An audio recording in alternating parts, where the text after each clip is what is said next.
Ekormania dimanapun Anda berada, jangan lupa ngopi. Setelah kita dihajar berapa hari, kita harus melekan terus dan luar biasa. Nonton balapan, kemudian paginya event jam 4, pulang jam 5, tidur-tiduran, jam 1 harus bangun lagi nonton Brasil. Dan sebelum kita ngomong tentang balapan semalam, saya mau membawa kabar gembira. Saya ini baru dapat kiriman dari, ini pesanan kirimannya baru nyampe ini dari Asa. Isinya apa? Kita buka dulu ya, karena ini yang memberi suplemen kepada teman-teman di belakang Asa nih. Yang belum punya cepat cari, kesel ya. Nah, jadinya, wah ini keren sekali. Ada warna hitam ya. Ya itu yang inspired by Black Mercedes. Jadi harusnya saya pakai ini karena menang ya kan. Ya. Kemudian ini saya senang sekali karena favorit saya. Ya, ini warnanya orang Surabaya, hijau-hijau. Oh ini sama, pakai saya. Ya, British Racing Green ya. Ya, jadi One Mania, saya yakin barang ini sebentar lagi akan habis atau hilang dari peredaran. Jadi sudah habis beberapa, Mas Dewa, lagi restocking. Ya kan? Jadi kalau Anda pinter-pinter, jangan lupa di mana Asa ada podcastnya, kan ada main sepeda, ada ini. Coba iseng-iseng tulis tanda tangan dong Mas Asa. Saya cari ya, supaya kita punya simpanan. Baik, One Mania, kita akan ngobrol soal balapan semalam, tetapi saya akan membawa kabar yang enak dan tidak enak. Yang jelas Red Bull dengan pengurangan wind tunnel sangat tersiksa. Dan ini membawa berkah kepada Indonesia. Jadi Red Bull rasanya marah sekali, mereka akan hengkang dari Inggris. Tempat yang akan dituju ada salah satunya di Indonesia. Yang pertama adalah Belanda, karena di Belanda itu banyak kincir angin, sehingga mereka akan mencoba tidak pakai wind tunnel, tapi angin alamiah. Dari mobil ditaruh di halaman, biarkan kita lihat bagaimana angin menerpa mobil itu. Nah yang kedua ini, semoga ini jadi ya, katanya akan pindah ke Madura. Karena di sana banyak angin katanya. Wih senang sekali, di sana banyak angin, kok bisa? Semuanya jualan sate, jadi kipas, banyak angin yang datang. Oh ya, bawa ke sana aja katanya.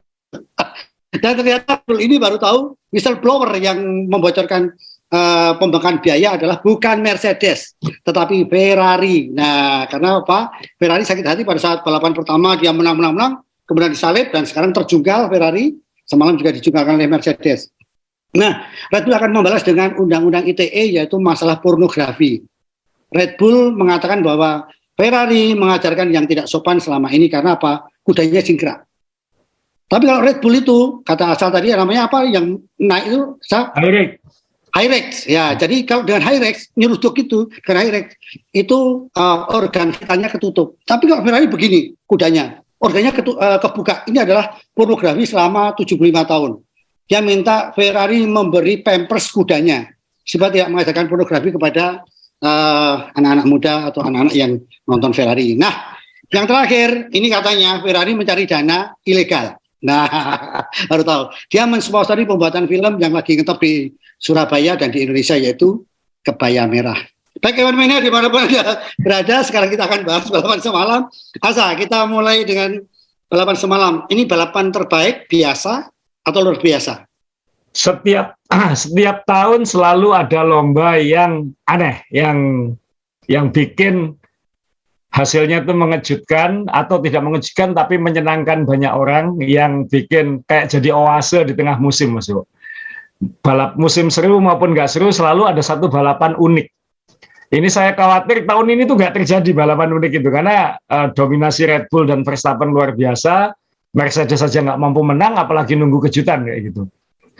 Dan kita pikir kan Mercedes bakal nggak menang ini. Ternyata penultimate ya. Jadi balapan sebelum balapan terakhir baru terjadi balapan yang feel good, yang kan kadang-kadang kalau kita ke bioskop kita pengen nonton film yang menghibur, Mas ya. Jadi keluar dari teater itu hati itu senang, bahagia, bisa cerita. Kadang-kadang kita masuk teater ekspektasinya tinggi, keluar ya filmnya biasa. Masuk teater keluar kecewa. Nah, ini harus ada film atau balapan F1 yang bikin agak berbunga-bunga, dan ternyata tradisi ada balapan aneh itu ada terus gitu. Jadi tahun ini di Brazil, Sao Paulo Grand Prix ya, jadi bukan Brazilian Grand Prix, Sao Paulo Grand Prix, dan itu adalah bukan hanya kemenangan pertama, sebenarnya kemenangan pertamanya Russell, sekaligus pole position pertama Magnussen. Jadi 2 langsung dalam satu lomba. Dan itu dan dalam perjalanannya itu ada banyak drama-dramanya dan itu membuat balapan ini mungkin di luar dominasi Red Bull, membagongkannya Ferrari, ya mungkin ini cerita paling indah. Oasenya musim 2022 ya, Sao Paulo Grand Prix ini. Jadi lega akhirnya Russell menang. Kita pikirkan Hamilton yang akan menang, tapi ternyata Russell yang menang. Jadi pembalap lagi. Dan ini yang lucu saya baru nyadar juga, karena kan kita bukan orang Inggris ya Mas Dewa. Jadi pertama kali lagu God Save the King dikumandangkan di podium. Kan selama ini Queen, selama puluhan tahun. Baru sekarang God Save the King. Jadi kali pertama di F1 itu dinyanyikan untuk merayakan Russell dan Hamilton 1-2 ya. Jadi Mercedes terakhir kali kapan? 1-2 tahun 2020. Jadi sudah cukup lama tidak 1-2 ternyata. Nah ini oase. Jadi foto ini yang saya tampil ini kayak menggambarkan kesegaran orang pertama yang menang, di belakang menonton ramai, dan teman satu timnya yang sudah 7 kali juara dunia juga sangat happy melihat adiknya ini menang ya. Jadi ini endingnya itu kayak habis nonton film keluar puas gitu. Ya. Saya yakin Anda bukan penggemar Mercedes pun, Anda akan sedikit senyum dengan hasil ini karena sesuatu yang beda dari normal. Nah ini pialanya juga warna-warni sih bagus, ini ada pialanya juga bagus banget, bukan bagus banget ya kayak vas bunga sih, cuman kalau dibandingin dengan yang lain-lain yang emas atau silver ini jadi oase juga gitu. Hasil sekali ya. Hasil banget ya. Ya, dan saya baru tahu loh, dengan Jos menang ini saya baru tahu ternyata Jos bukan orang Inggris. Saya baru tahu karena waktu ketiduran pagi saya dengar loh Jos Brasil loh. Jos itu Inggris bukan Brasil, saya bilang. Jos Brasil loh Inggris, saya bilang gitu. Katanya gitu. Nah, sebelum kita lanjut lagi, boleh nggak ini satu pertanyaan saya berkaitan. Asa merasa ini oase. Sebagai wartawan saya yakin ini oase, tapi sebagai pecinta Formula One sejati pasti Anda akan menyesal. Kok ora wingi-wingi gitu kan? Biar seru gitu kan? Bener nggak? Iya kan? Ya bisa jadi begitu, tapi semakin lama menunggu semakin senang juga mungkin kan, karena kan menunggunya lebih lama itu akhirnya itu kan ada lebih lebih enak gitu. Jadi cukup tinggal sekarang kan ya, nanti di akhir kita ngomong buat nextnya habis ini siapa kan kayak gitu. Cuman minimal Russell ini kan hampir menang 2019 Mas Jo. 2020 Mas Jo. 2019-2020 yang dia di Sakir itu yang gantikan sempat Hamilton waktu pertama kali ya kena COVID ya kan. Jadi dia gagal menang karena masalah ban dan sekarang dia harus menunggu 2 tahun ya untuk mendapatkan 2019 ya. Dia harus menunggu 2 tahun lebih untuk mendapatkan kemenangan yang beneran. Itu pun juga hampir ini kemenangan atau bukan, nanti kita bahas kan Mas Jo ya kayak gitu. Baik, kita ke hasil lomba dulu Hasil lomba jadi kita bacakan ini. Jadi George Russell kemenangan pertamanya, Lewis Hamilton yang baru saja dinobatkan sebagai warga negara kehormatan Brazil. Jadi dia banyak sekali makanya. Dia 2 warga negaraan sekarang dan dia finish nomor 2 setelah drama di awal lomba juga. Sainz finish nomor 3 setelah fighting drive juga. Leclerc rekan satu timnya peringkat 4. Alonso ini bintangnya mungkin yang mungkin kalau tidak kita perhatikan dia bisa nomor 5. Diuntungkan oleh safety car dan pit stop ya. Yang dipakai Mas Dewo itu kaosnya. Kemudian nomor 14. Ya. Dan Verstappen dan Perez ini nanti akan ada satu bab sendiri kita bahas ini. Karena memang kita kan berkali-kali bilang di podcast ini yang namanya juara dunia itu pasti ada brengseknya. Jadi ini muncul juga di situ. Kemudian Ocon nomor 8 dan ini praktis kayaknya mengamankan Alpine nanti di peringkat 4. Bottas dapat poin lagi dan Stroll dapat poin lagi di peringkat 10. Ya. Kemudian klasemen pembalap nggak usah dilihat Verstappen jauh. Ini yang kunci nih ya, karena Leclerc dan Perez kemarin sama-sama finish di belakang rekan satu timnya. Jadi kalau kalau Sainz atau Verstappen itu ngalah, ini salah satu akan jadi pimpinan berikutnya. Kenapa Leclerc yang nomor 2? Karena Leclerc menang lebih banyak. Jadi di aturan F1 kalau poinnya sama, yang menang lebih banyak yang di atas. Atau kalau menangnya sama, yang runner up-nya lebih banyak di atas. Begitu seterusnya. Ya. Russell dan Hamilton masih di bawah di peringkat 4 dan 5, poinnya tidak terlalu jauh, tapi kayaknya akan seperti ini. Russell overall tahun ini kayaknya lebih konsisten daripada Hamilton, jadi layak di situ. Sainz ya mungkin siapa tahu bisa ngejar Hamilton nanti di lomba terakhir. Norris yang no man's land yang sendirian itu. Ocon dan Alonso makin dekat poinnya, dan Bottas ini di 10 terus nggak kemana-mana. Pokoknya kerjaan aman, kontrak aman, poin aman. Masih bisa sepedaan. Benar, sepedaan. Karena pacarnya kan pembalap kelas dunia. Kemudian, dan dia diajak tarung, minggir sedikit aja, nggak apa-apa kayak gitu. Ya. Nah ini ya klasemen konstruktor, Red Bull sekali lagi udah ngunci, Ferrari dan Mercedes selisihnya 19 poin, tapi rasanya akan sulit menggeser Ferrari. Alpine dan McLaren selisihnya juga 19 poin. Oh, sekali ya. Nah, tapi di posisi 4 dan 5 ini 19 poin itu jauh ya.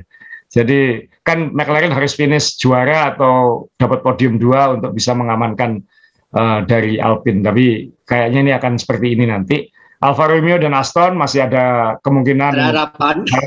Ya. Haas dan Alfa Tauri juga masih ada kemungkinan. Walaupun Haas lebih mencuat ya performanya. Dan Williams kayaknya berhasil mengunci juru kunci lagi.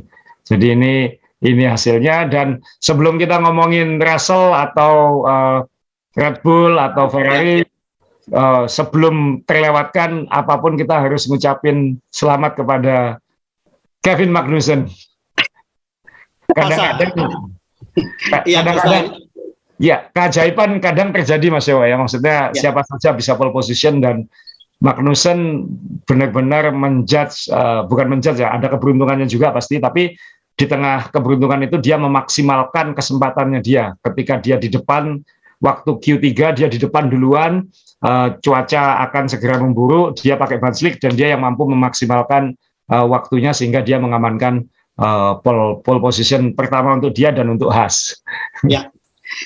Nah, ini pertanyaan tadi saya sempat di depan agak memotong Asal tadi karena, mohon maaf teman-teman, saya karena penasaran aja. Jadi jujur saya tidak melihat kenapa dia bisa langsung di depan, makanya kan Asal sudah menjelaskan karena faktor keberuntungan yang bisa membuat dia memaksimalkan itu. Nah, tetapi kalau dari kacamata marketing, bagaimana untuk tim-tim yang kalau ini sih nggak usah ngomongin budget cap lah, kali udah cap beneran kalau gitu, tapi bisa dapat pemberitaan yang luar biasa secara marketing, bisa dinilai gimana Esa?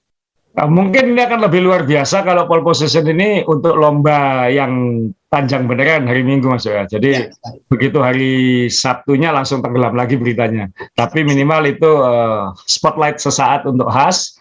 Dan ini baik untuk F1 di mana tim-tim lain tetap punya kesempatan untuk bersinar gitu. Dan ketika diberi kesempatan, kan waktu itu kan cuacanya kan sulit diprediksi dan tidak tahu kapan hujan kapan tidak. Kita bisa lihat monitor tapi tim-tim masih pakai tangannya masih keluar gini, basah atau enggak.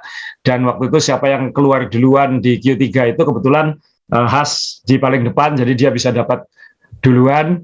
Apakah itu menguntungkan atau tidak entah, tapi yang jelas dia bisa memaksimalkan lintasan kosong di depannya itu untuk mencatat waktu terbaiknya gitu. Dia tidak membuat kesalahan.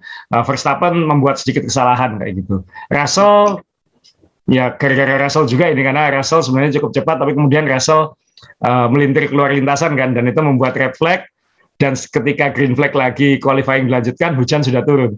Jadi sebenarnya keberuntungan ya pasti ada, juara dunia juga pasti punya keberuntungannya, Champions Luck namanya. Tapi kita dikasih kesempatan pun kalau kita tidak memaksimalkan ya percuma. Nah ini intinya adalah ya maksimal terus dalam berusaha, pada suatu titik pasti ada kesempatannya kayak gitu. Nah ini yang dicapai oleh Magnussen. Dan itu cukup tragis juga ini untuk Mick Schumacher karena Magnussen pole position, Mick Schumacher paling belakang. Jadi kayak bookend, jagang buku ini, Bas. Satu paling depan, satu paling belakang. Dan itu kayaknya berat untuk Mick untuk recover, walaupun nanti dalam sprint race Mick bisa maju ke depan dan Magnussen melorot ke belakang ketemu di tengah, tapi tetap tetap Magnussen dapat highlight dan dapat pemberitaan publikasi yang luar biasa. Dan dia beruntung karena tahun ini pole position dihitung dari kualifikasi Jumat. Kalau tahun lalu kan pole positionnya dihitung siapa yang menang sprint. Ya, ya betul ya. Jadi ya dia pole position beneran. Secara statistik sejarah akan mencatat dia punya pole position. Itu yang. Ya. Dan itu sudah dipecahkan oleh dia sendiri nanti. Dan yang tragis lagi adalah dari 1 dia ke 20 juga akhirnya. Ya. Oh iya, saat lomba ya. Jadi cuman kalau lihat foto ini kan kayaknya, ini kayaknya Haas mau di overlap banyak pembalap. Padahal nggak, ini mimpin ini kan. Ini mimpin lap pertama sprint. Jadi Magnussen di depan sendiri dan sempat bertahan agak lama sebelum akhirnya ya finish nomor 8 dan dapat 1 poin. Ya lumayan kan, dapat 1 poin dari sprint bukan dari lombanya. Lombanya kan disundul duluan. Tapi kalau ngelihat foto ini kan bisa dipajang besar di ruang tamunya Magnussen, Mas Dewo. Yeah. Dan dia bisa bilang, saya memimpin balapan itu bukan mau di overlap orang banyak. Iya. Kalau saya Magnussen, ini saya frame besar di kantornya Haas, saya frame besar karena ini benar-benar mimpin. Iya. Tapi kalau itu dipasang di kantor cabangnya Haas di Surabaya, captionnya lain, captionnya nemen tegorek di fur ente-entean. Ya apapun Haas ya.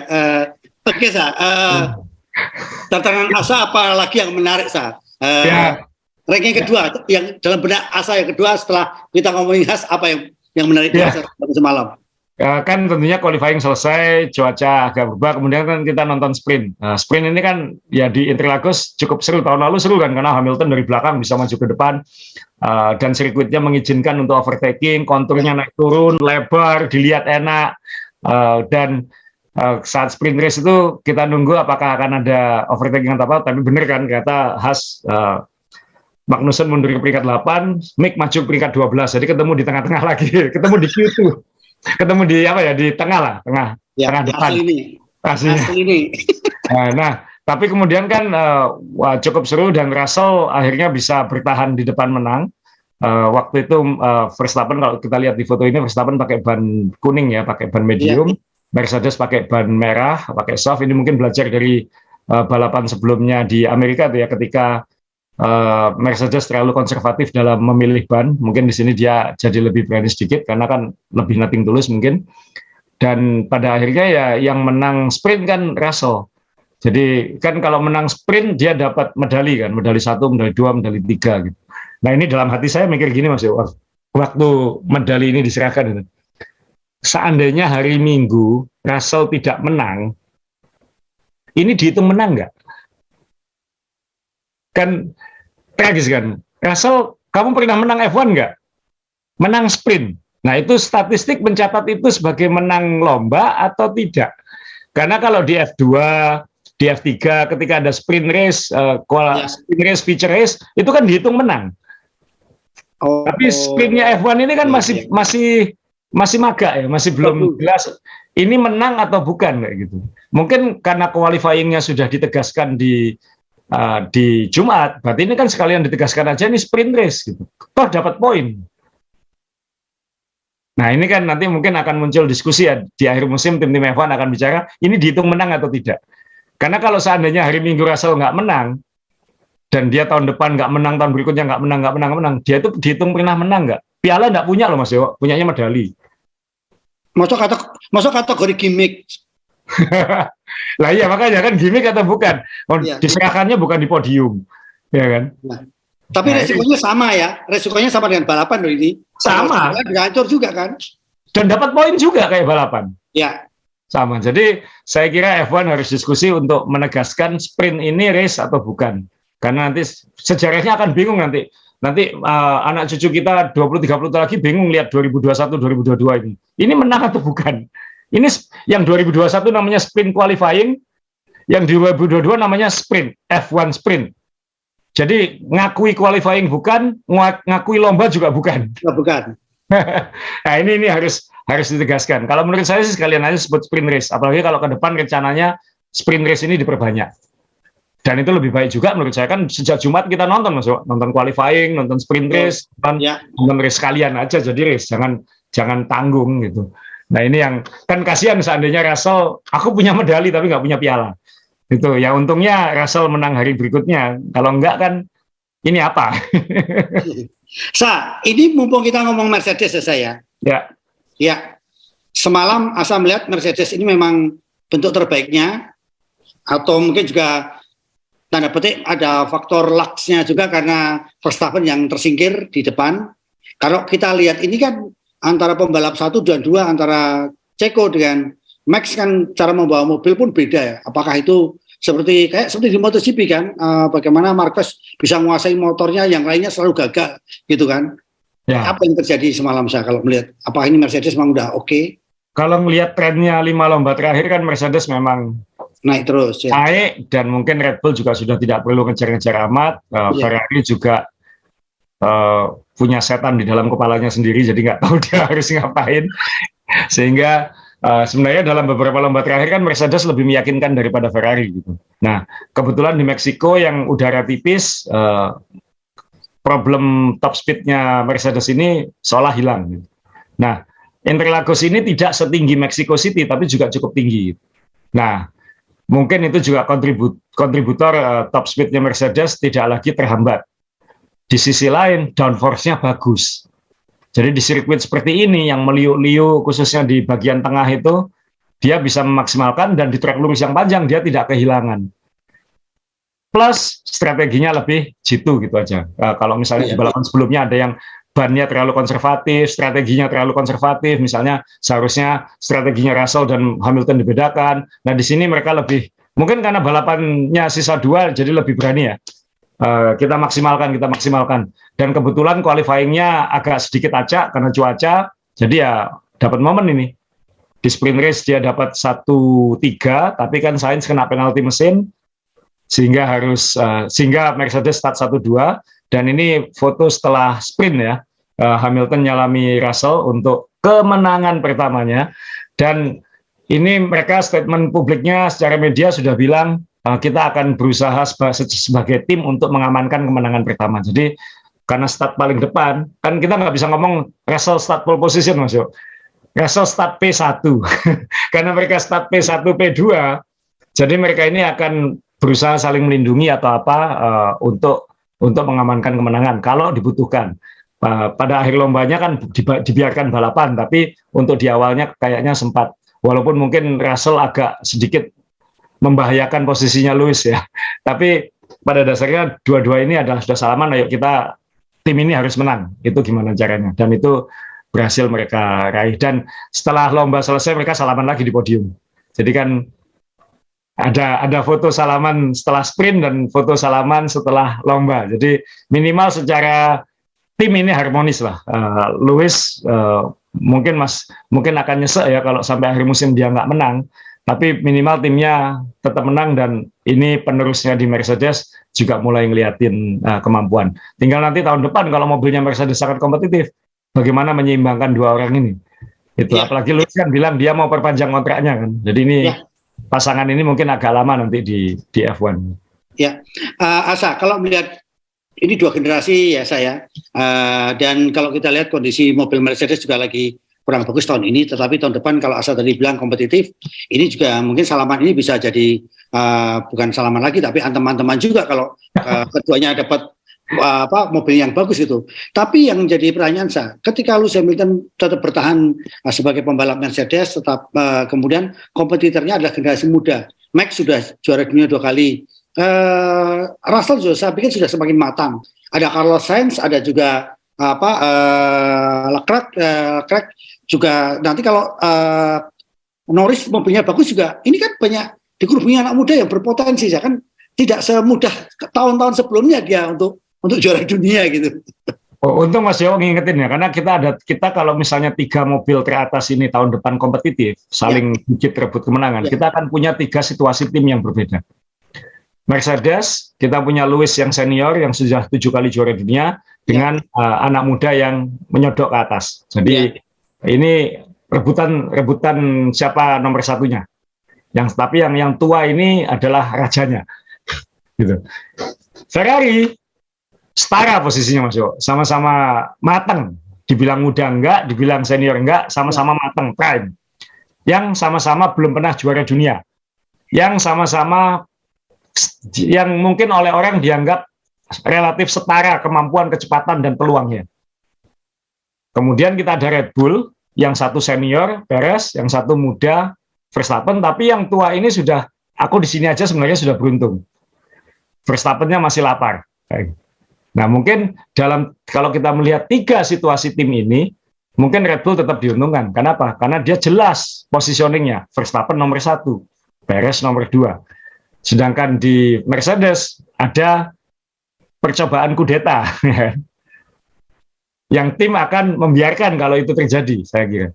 Sedangkan di Ferrari ada kursi kosong, tahta kosong.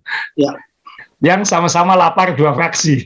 Jadi ini 3 tim ini sangat beda approach-nya tahun depan. Kalau 3-3-nya kompetitif, saya nggak bisa bayangin. Kalau itu sampai terjadi, ya Red Bull yang diuntungkan menurut saya. Karena clear, Verstappen di depan. Ya. Masuk akal.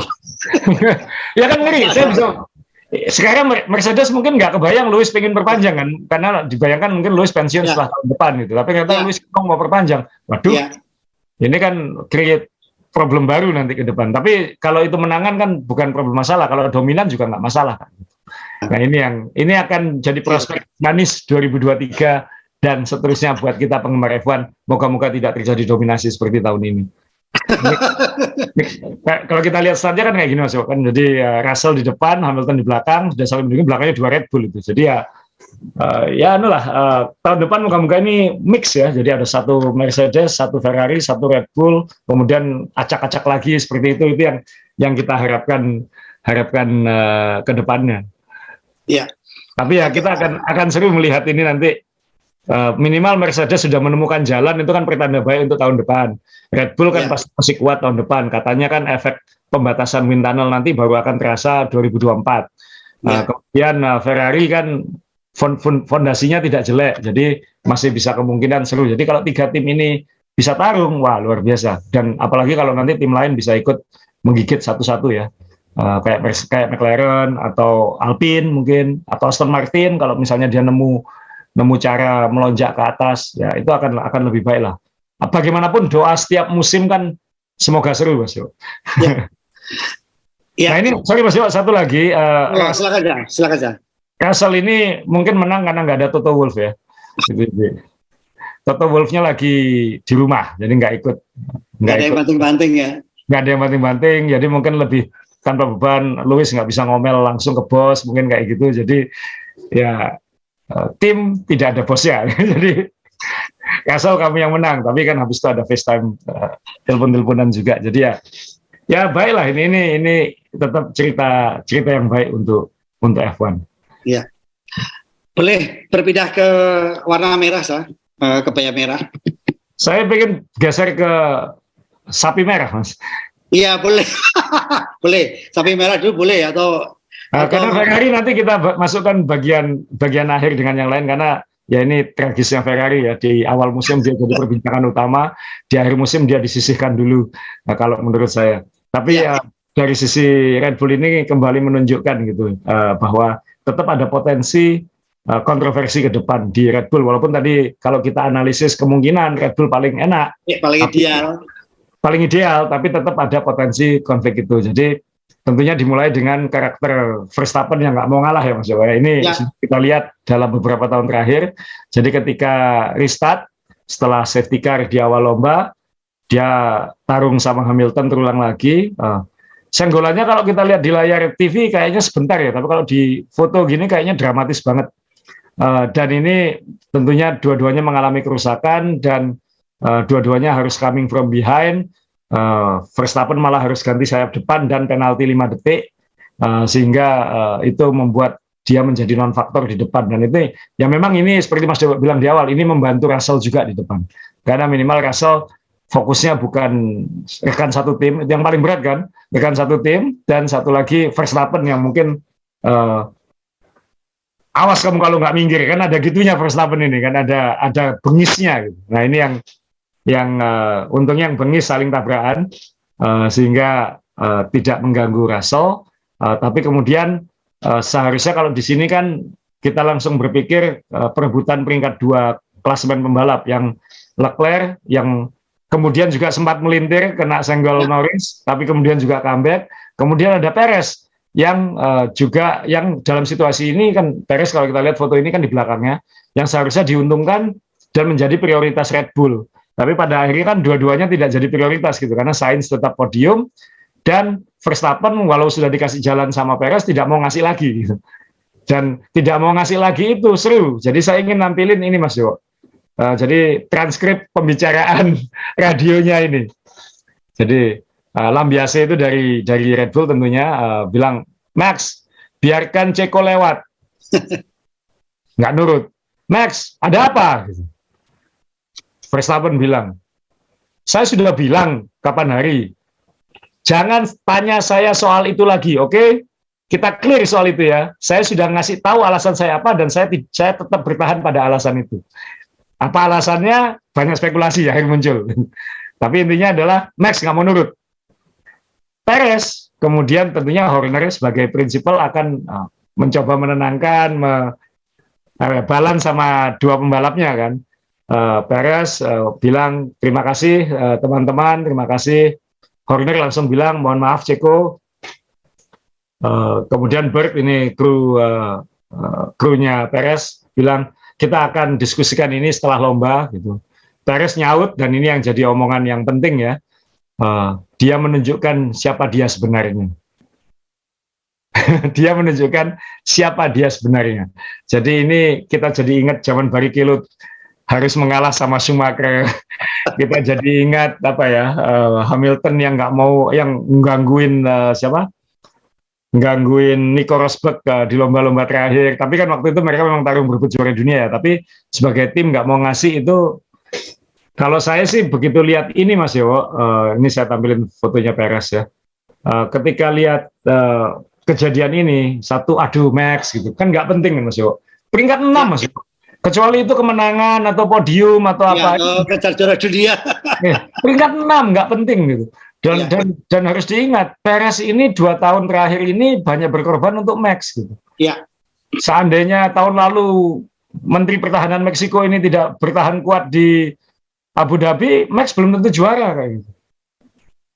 Nah ini kan peringkat 6 Max nggak penting gitu loh.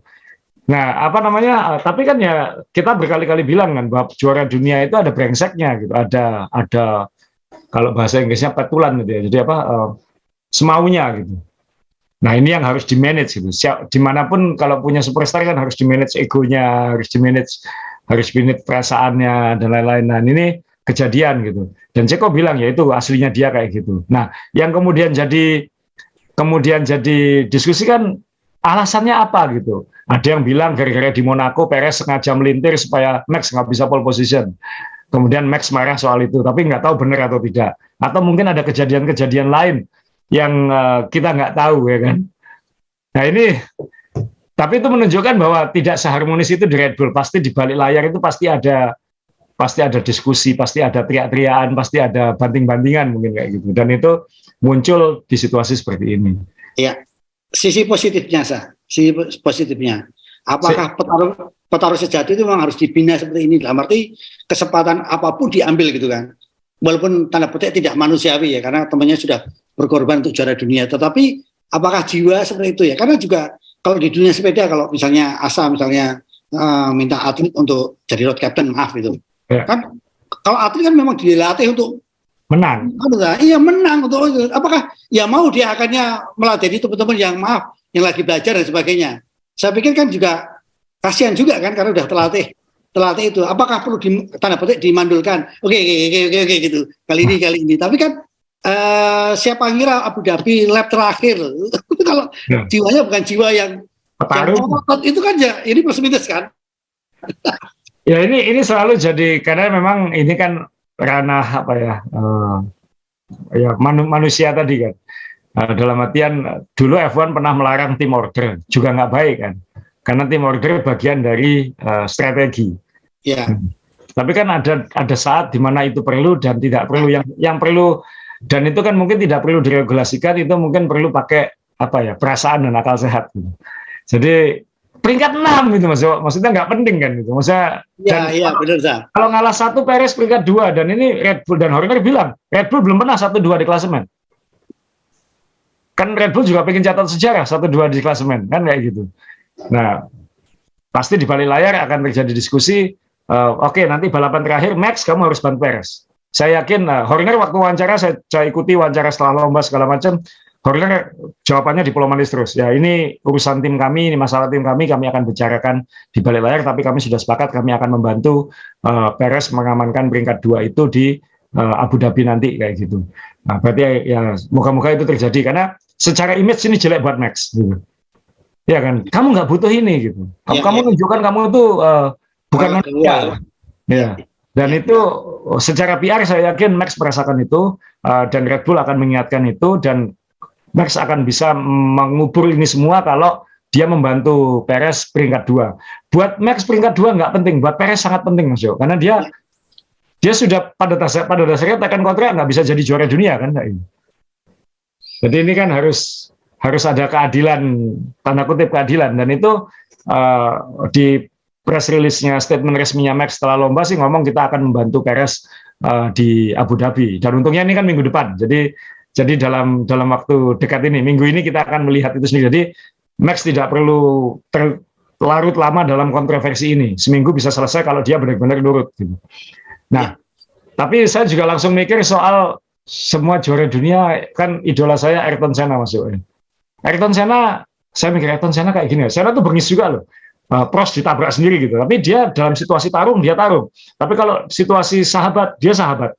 Jadi pernah, saya lupa lombanya, mungkin teman-teman ingat, setelah dia jadi juara dunia, 91 kalau nggak salah, di seri-seri akhir, kalau nggak di Suzuka di mana gitu, dia ngasih kemenangan itu ke Gerhard Berger. Dia sudah tidak butuh menang. Dia bisa menang kalau dia mau, tapi dia ngasih itu ke Gerhard Berger, yang kebetulan rekan satu tim sekaligus sahabat. Ya. Itu dan kemenangan itu dan gestur itu yang dilakukan oleh Senna itu termasuk salah satu yang membuat mengapa Senna begitu dicintai sampai sekarang, Mas Yo. Kita ngomong Brazil ini ya. Karena Senna itu Senna itu manusiawi sekali. Jadi an eye for an eye, mata dibalas mata, tapi juga jasa dibalas jasa. Gitu. Ada begitunya. Nah ini apakah angkatan generasi muda seperti Verstappen ini lupa diajarkan hal-hal seperti itu? Kalau dulu kan gladiator banget kan. Gladiator kan kalau sudah mati menyerah, sudah kita fair kayak gitu. Tapi ini kan enggak, ini kan peringkat 6 aja loh, nggak penting gitu loh. Maksudnya kita sama-sama kalah rebutan makanan, cuman sisa tempe 1, masa aku juga yang makan kan kayak gitu.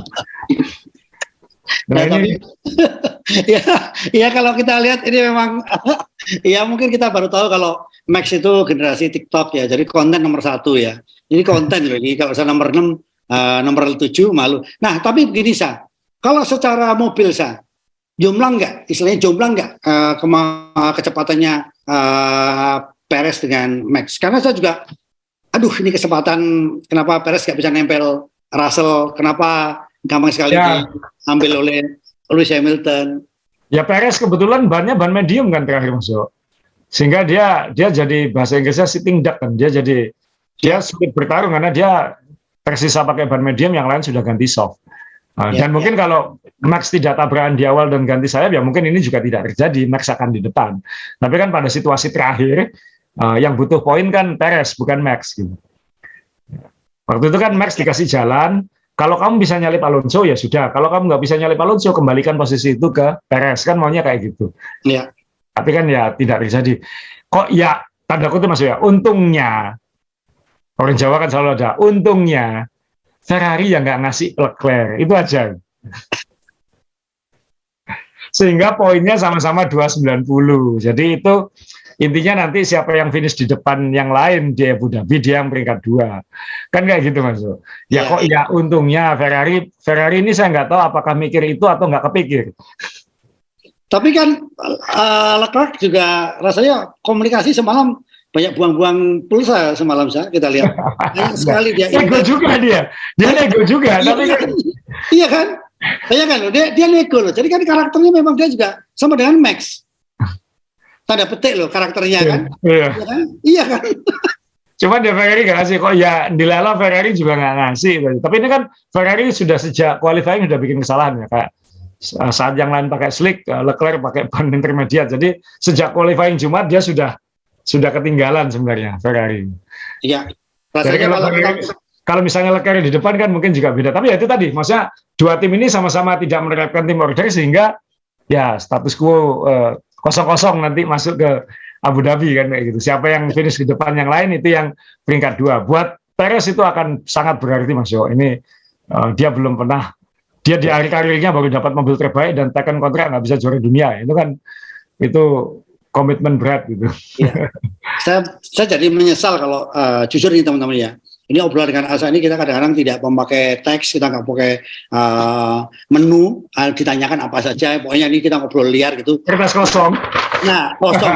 Nah, kalau dia tahu topiknya ini, saya menyesal. Kenapa nggak kita undang psikolog tadi itu, sekalian kita bahas itu karakternya si Max, karakternya si. Ya, tapi minimal kita tahu lah Max ini memang juara dunia sejati kan, ada tegonya gitu, ada mentolonya kalau yang Jawa bilang. Oh, tenang. Ya Hamilton kan juga begitu. Kemudian hampir semua juara dunia yang terhebat kan seperti itu. Termasuk Alain Prost yang ngasih veto, nggak mau teammate-nya ini gitu, teammate-nya harus ini kayak gitu. Kemudian termasuk juga ya yang paling terkenal mungkin Michael Schumacher ya, yang sampai mau finish pun disuruh mundur temannya kan, itu lebih ekstrim daripada ini sebenarnya. Tapi ini kan peringkat 6 Mas Joko maksudnya. Iya. Tapi apapun pemenang tadi kan ya itu tadi jadinya nggak bisa dikalahkan, nggak bisa diremehkan dan sebagainya. Sampai saya mencari istri pun saya lihat sejarah rapotnya. Kalau itu juara kelas, saya nggak akan ambil istri sebagai istri. Pasti nanti kalau dikawin menangan, saya nggak mau gitu. Saya nggak mau cari yang juara kelas. Oke, apapun kita harus ngomongin tim lain lah ya, maksudnya. Saya pengen. Pahlawannya Mas Dewo ini ya peringkat 5 tadi kita udah singgung, nggak usah bingung lama-lama. Dan setelah ini dia balapan terakhirnya di Alpine. Dan lucunya adalah sehari sebelum ini dia ngomel-ngomel nggak sabar segera pindah ke Aston Martin karena senggolan sama Ocon itu kan ya. Jadi, tapi kemudian ya itulah sehari bisa berbeda kan. Satu hari gontok-gontokan, hari keduanya peluk-pelukan. Itulah olahraga. Satu saat tentang Alonso coba cermati artinya bahasa antara start, setiap kali dia start coba kita amati, berani ya, sangar ya. berani dan calculated banget, pinter banget, dia tahu cara cari celah, cara cari tempat gitu. Tapi ini kan dia dapat peringkat 5 diuntungkan safety car, dia pit stopnya dapat lebih enak gitu, sama seperti Sainz ya. Sehingga tapi ya itu tadi, kalau kita tidak maksimal ya ada kesempatan ya percuma juga. Jadi saya suka tadi yang Asa sampaikan. Dari awal tadi saya sempat mau menanyakan tapi lupa. Ada momen. Nah, tapi momen kalau kita nggak bisa maksimalkan mau apa gitu kan. Ini kan Asa berkali-kali ngomong. Saya pun juga berpikir kalau dia nyalip Perez, Max, siapa tahu juga nanti di depan ada terjadi apa-apa, kita nggak tahu juga. Iya kan? Ya. Ini kan beda kasusnya antara 6-3 dengan 2-3 di balapan sirkuit lain gitu kan. Ini kan sangar juga kan, satu pakai mesin yang sama, yang satu membutuhkan kemenangan, sangar kan tempel terus. Ya. Ini kan luar biasa dan sangat berisiko di MotoGP dibanding dengan Formula One kan. Betul, jadi ya itulah, dan karena itu keputusan harus dibuat dalam detik, kita harus lihat situasi, kita tidak hanya melihat mobil 2 kita di mana, kita harus melihat kalau kita pit stop, kita harus lihat titik-titik GPS itu, kita keluar di belakang siapa, itu juga penting. Nah, kan kemarin kalau nggak salah Hamilton ya sempat nyangkut di belakangnya Vettel atau siapa lupa. Jadi saking banyaknya action tadi malam, jadi hal-hal kecil-kecil kayak gitu-gitu itu bisa menentukan lomba gitu. Kayak termasuk tahun lalu kan kapan Latifi melintir itu kan penting. Iya. Ya, dan saya pun juga lagi minta tolong teman-teman untuk melihat komunikasinya antara tadi Magnussen dengan Mbak Rara. Siapa tahu dibantu Mbak Rara, dia kok tahu bisa nyodok ke depan langsung pole position. Karena lagi sibuk WSBK kemarin Mas Dewa, nggak hujan, jelas panas Mandalika. Jadi terus ini gimana nih Mbak Raranya? Oke, ini jadi kalau kita melihat tim ini adakah prospek sekalian sebelum kita pindah ke warna lain tahun depan? Kalau misalnya Alonso dan Ocon aja ada potensi konflik, Ya ini nanti sama seperti di Ferrari nanti, Gasly dan Ocon. Sama-sama prime, sama-sama pernah menang sama-sama sekali, sama-sama kemenangan aneh, sama-sama berebut perhatian publik Prancis, sama-sama merebut kursi kosong tahta.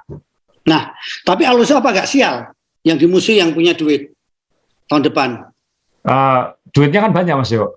Lah, enggak, dia melawan Stroll. Di dunia ini kan gampang ya, membela yang benar atau membela yang bayar kan itu. Kalau sudah membela yang salah dan nggak dibayar itu orang paling goblok sedunia kan kayak gitu ya Mas. Jadi kan tahun depan dia butuhnya Stroll gitu. Ya mungkin kontraknya kan pasti gede banget dong, dia mau pindah 2 tahun lagi kan kayak gitu. Oke. Ya. Jadi ini salah satu fosil yang harus dipertahankan kalau Adrian Newey itu kita ngomongin masalah teknis, kalau pembalap mungkin ini salah satu fosil yang harus kita pertahankan. Memang Alonso ini sangat-sangat ada jiwa kejamnya juga. Menarik, ya kan? Kalau ngomong juga seru juga kan, jadi ya. Dan ini sudah apa ya, kayak Ben Affleck Batman itu udah yang sudah capek itu, Batman yang sudah capek nggak mau antok kayak gitu. Jadi mungkin ini kedepannya ya saya kira nggak akan terlalu konflik seperti di Alpine. Ya, jadi ternyata menarik ya, fosil-fosil yang masih bertahan di Formula 1 karena itu memberi warna. Dan sekarang kita bicara masalah tim fosil, yaitu tim merah. Ya itulah, sebenarnya saya nggak pengen terlalu bahas karena kan ya kayaknya sudah agak pointless juga ngomongin Ferrari sekarang. Mohon maaf untuk penggemar Ferrari. Sekali lagi, di awal musim mereka begitu diperhitungkan, begitu dibicarakan, begitu di-hyping, di akhir musim walaupun tetap di depan tapi kayak non-faktor. Itu yang agak tragis. Dan masih ada hal-hal kecil yang terus mengganggu balapan mereka kan Mas Jo. Jadi misalnya ketika qualifying hari Jumat salah ban, tentunya ya tidak bisa maksimal saat sprint. Lalu saat lomba kok ya ada visor helm nyangkut di lubang pendingin rem, sehingga rem kanan belakangnya Sainz ini kebakar, sehingga Sainz tidak bisa lagi ganggu ke depan. Padahal kan punya potensi ganggu ke depan karena Hamilton dan Verstappen senggolan. Nah ini ada hal-hal kecil ini kan kadang-kadang menyebalkan juga gitu. Nah ini yang ya tahun ini mungkin agak berat, mungkin siapa tahu masih bisa menang di Abu Dhabi ya untuk menutup dengan kebaikan.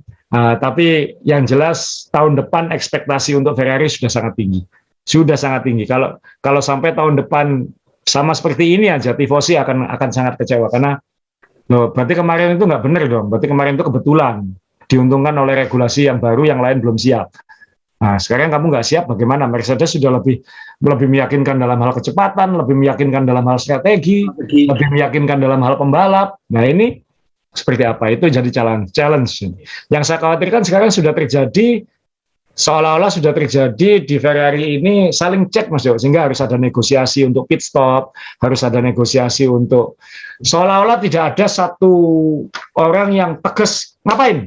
Karena kadang-kadang untuk lomba kan butuh yang tegas kayak gini. Nggak nurut kayak Verstappen di Red Bull misalnya, atau tapi juga atau mungkin di klub lain, di tim lain yang tegas, kamu kayak gini, kamu galah, kamu minggir, kamu kan harus ada kayak gitu kan. Di Ferrari kayaknya nggak ada. Gara-gara sama-sama bikin kesalahan hingga akhirnya saling ngecek. Saling ngecek ini kan butuh waktu kadang-kadang. Dan itu bisa merugikan. Jadi ya kita lihat nanti dinamika tim Ferrari tahun depan seperti apa, karena kan tidak ada perubahan. Nah kalau tahun depan dinamika ini ternyata membuat mereka terperosok dan tidak bisa lebih baik lagi, ya takutnya nanti di akhir 2023 harus ada perombakan lagi dan itu malah riset lagi. Nah ini yang itu susahnya 5% terakhir, 3% terakhir, 1% terakhir jadi juara dunia itu kan sulitnya di situ Mas Jo. Bisa bisa terperosok dia kayak gitu. Ya. Oke, jadi benar juga ya, waktu itu kapan yang ada penonton yang bisa di-hire sebagai tim strategi Jepang. Itu kan, jadi saya juga pikir-pikir benar juga ya ini ya, Ferrari apa yang salah, mobil juga tidak jelek-jelek amat gitu kan, mobil selalu ada hal kecil tapi itu sangat dominan. Nah dengan kondisi semacam ini saya tadi sudah memberikan prediksi bahwa dua pembalap ini rasanya punya kekuatan yang sama karena 1-2-nya tidak ada, dan kita juga banyak belajar dari Nico Rosberg dengan Lewis Hamilton. Itu kan juga kita banyak belajar, banyak yang terlalu memberi hiburan kepada penonton tapi tidak menguntungkan pada tim itu kan. Nah, beda Mas Yo. Hamilton sama Rosberg mobilnya dominan.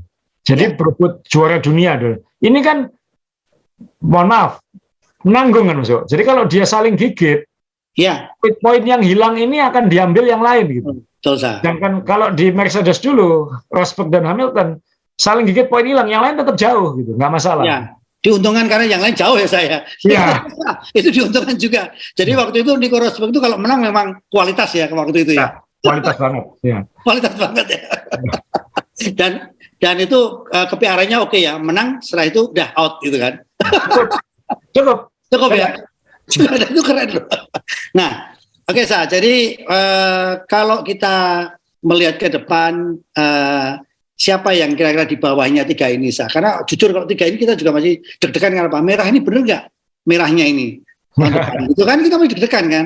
Sebab kita nonton McLaren aja, maaf ya, McLaren juga ya begitu saja. Atau malah Aston Martin nanti yang akan ke depan ini atau kalau kita lihat barisan muda yang jadi bintang kan ini Leclerc sudah menang, Sainz sudah menang, Verstappen sudah juara dunia, Russell sudah menang, kurang 1. Norris yang kemarin nyalami Russell di Brasil, dan ini Norris barusan ulang tahun juga, jadi tinggal dia, dan dia akan kontrak di McLaren sampai 2024 ya, jadi masih ada 2 tahun lagi. Jadi jangan-jangan dia kelamaan tekan di situ. Apalagi ternyata Red Bull pernah mencoba kontrak dia. Jadi kita sudah tahu lah Russell akan di mobil yang aman minimal tahun depan. Leclerc dan Sainz ya pasti tidak buru-buru amat. Pasti lebih baik daripada McLaren tahun ini. Minimal kalau lihat tahun ini ya.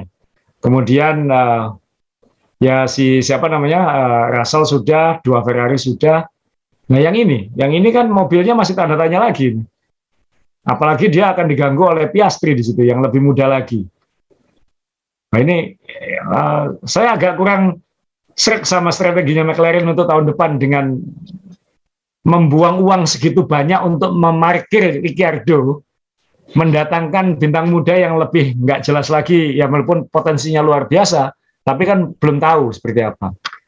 Di saat dia punya bintang sebenarnya yang namanya Norris ini yang butuh disupport, yang butuh perhatian total.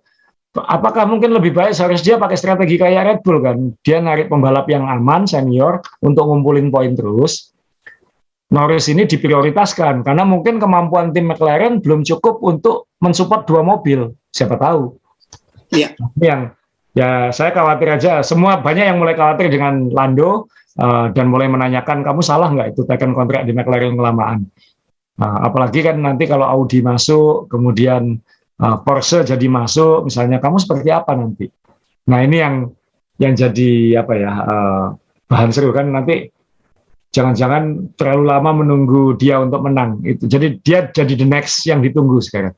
Dan kebetulan saya penggemar Lando, jadi wah sedih juga ini ya, karena Russell sudah, Sainz sudah, Leclerc sudah, tinggal ini.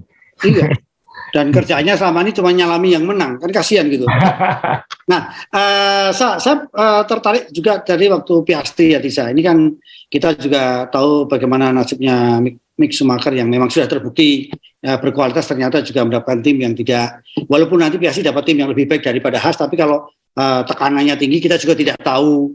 Nah, dengan kebuangnya Ricciardo ini memang apa layak dibuang Ricciardo, atau mungkin juga bisa sebenarnya menjadi teman yang tidak mengganggu Norris gitu? Saya nggak tahu apa yang terjadi di internal McLaren ya.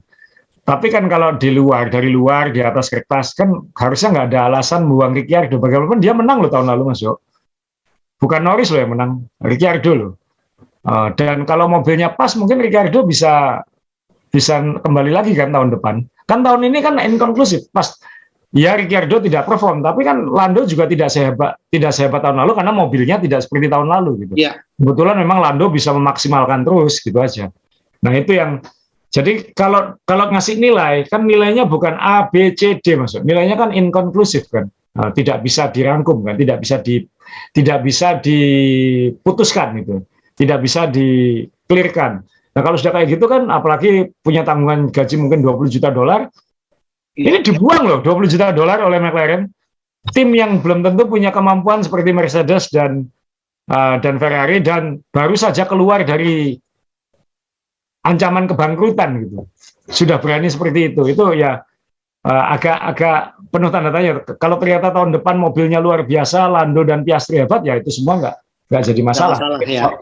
Kalau ternyata enggak, mobilnya tahun depan sama seperti tahun ini, hebat enggak, pelan enggak, jelek enggak, bagus enggak, itu kan paling nggak enak. Gitu.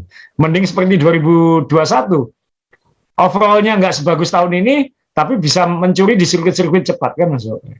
Nah ini yang ya sekali lagi ya kita hanya bisa bilang kita lihat nanti. Iya. Tapi ya tragis kalau ternyata Norris salah pilih dan tekan kelamaan. Gitu.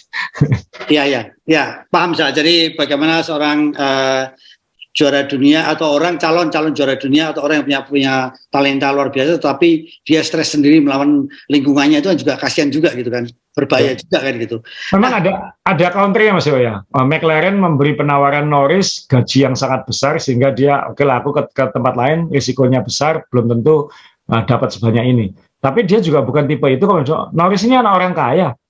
Kalau ayahnya salah satu mungkin 30 terkaya di Inggris kok. Jadi dia nggak butuh-butuh itu amat juga gitu. Nah ini yang akhirnya kayak karir yang maga ya Mas Yo ya. Maga timnya, maga prestasinya. Takutnya masih ada waktu loh, ini dia masih sangat muda. Jadi masih ada waktu, jangan sampai dia jadi yang karirnya maga. Ya. Informasi terakhir Ricciardo di mana, Sa? Nah ini tadi Mas Dewa juga nyinggung Mick, kayaknya dua-dua ini terkait kan. Kayaknya yang dikejar ini test driver-nya Mercedes. Jadi kalau itu Mercedes. Nah, kalau itu pembalap cadangannya Mercedes. Jadi kalau itu Ricciardo ya Mick bingung kemana, kalau itu Mick ya Ricciardo bingung kemana. Nah ini kita lihat. Ricciardo mungkin masih bisa jadi cadangannya McLaren ya, karena kan cetakan kursinya masih ada. Jadi setelan-setelannya masih ada. Jadi mungkin paling mudah buat Ricciardo adalah lanjut jadi test driver-nya atau pembalap cadangannya McLaren. Tapi kayaknya dua-duanya sama-sama ngejar Mercedes. Ya, dan mungkin saya berdoa Mick yang akan menang karena Mercedes juga yakin nggak perlu bikin kursi untuk Mick karena masih punya itu kan warisan ayahnya kan di situ. Ayahnya kan juga test driver sekali pembalap dulu kan. Kan kita Mercedes juga harus terima kasih dengan adanya Sumi di situ kan saya. Ya, karena yang bangun tim ini Sumi ya, yang bantu tim ini Sumi ya. Wah ini bagian dari negosiasi jalur belakang yang berbeda. Iya kan, sama-sama Jerman segala kan kita nggak tahu. Saya cuma kasihan aja gitu supaya F1 itu kan ada cerita-cerita ini ayahnya dulu kayak Nico Rosberg, ini ayahnya dulu kan menarik ya gitu kan. Kan banyak kan suatu pekerjaan itu yang karena ayahnya dulu di situ, anaknya di situ kan di mana seperti itu. Saya lah. Karena nanti tinggal copy paste karena bapaknya udah membuat kan saya. Ini tulisan ini aja tak rubah. Kalau wartawan nggak bisa karena dinamis beritanya. Tapi kita akan moga-moga kita akan tahu dalam seminggu ini Mas Yo. Karena kan habis Abu Dhabi itu langsung ada yang driver test dan Piastri sudah dilepas sama Alpine. Jadi kayaknya nanti sehari setelah Abu Dhabi Grand Prix nanti Piastri sudah naik mobil McLaren. Jadi langsung ada berita di situ. Kemudian ya kita tinggal menunggu ya Ricciardo sama Mick ini kemana. Kalau misalnya minggu ini deal kan itu bisa langsung sehari setelah lomba di Abu Dhabi misalnya Mick langsung ngetes mobilnya Mercedes atau Ricciardo ngetes mobilnya Mercedes kan kita nggak tahu. Jadi ya seminggu ini saat ini para pembalap sedang di pesawat ya kan 15 jam dari Brasil ke Abu Dhabi. Nah ini yang mungkin negosiasi di pesawat mungkin kan banyak yang satu pesawat gitu Mas. Kan kalau balapan-balapan jauh gini sebenarnya mereka duduknya bisa sebelahan di pesawat, jadi bisa 10 jam ngobrol itu sebenarnya. Ya. Dan itu lucu karena di press conference setelah lomba kan Sainz nawari nanti minum pestanya aku yang traktir gitu. Terus katanya katanya Russell, loh kita kan satu pesawat dan kalau di pesawat kan minumnya gratis. Ya karena itu aku yang bayar, dia bilang kayak gitu. Pancet. Ya, Abu Dhabi salah satu sirkuit yang menurut saya perlu dikunjungi teman-teman, apalagi Anda kalau cinta Ferrari kan di situ kita bisa mencoba kan ada Ferrari Land itu kan. Ferrari World ya. Ya itu Ferrari World ya. Itu kan luar biasa. Anda mau cari replika sampai cari permennya ada semuanya. Terus bisa apa itu Sa? Katanya nanti kena undang-undang ITE Mas Yo. Permennya perlu gambarnya. Tidak dikasih pampers. Ya, ada lagi Asa? Cukup dulu Mas Dewa, kita tak sabar minggu depan kita akan menutup musim ini. Kemudian mungkin kita akan punya episode rangkuman mungkin ya, bikin top list, top 10 atau apa. Terus mungkin bicara dengan, moga-moga bisa dengan bintang-bintang tamu lagi untuk ngisi kekosongan. Tapi minimal seminggu, 2 minggu depan masih akan ada dinamika silly season minimal. Oke, baik, saya juga usul nanti kita coba di beberapa daerah ada teman-teman yang senang F1 atau F1 Mania itu, jadi nggak ada salahnya kalau suatu kita juga bisa ngobrol dengan teman-teman dari mana untuk di forum ini. F1 Mania tunggu Abu Dhabi ini satu balapan endurance, karena ini menurut saya paling menarik untuk ditonton karena endurance balapannya dari siang sampai malam kan, jadi silahkan nanti Anda bisa melihat ini saingannya lemang. Sekali lagi jangan lupa Mas Sawer Anda buka-buka. Jadi habis ini saya nanti akan saya cuci, saya akan foto, akan saya flexing ke teman-teman. Kalau hitam berarti bawa mobilnya Mercedes, kalau yang hijau, yang hijau saya belum punya, Jaguar aja lah. Oke, Asa, terima kasih teman-teman yang di belakang, terima kasih. Jangan lupa teman-teman jaga kesehatan dengan olahraga, minum vitamin, karena kondisi saat ini kita butuh ketahanan tubuh yang lebih baik untuk menghadapi pandemi. Sekali lagi terima kasih, salam dan sampai jumpa.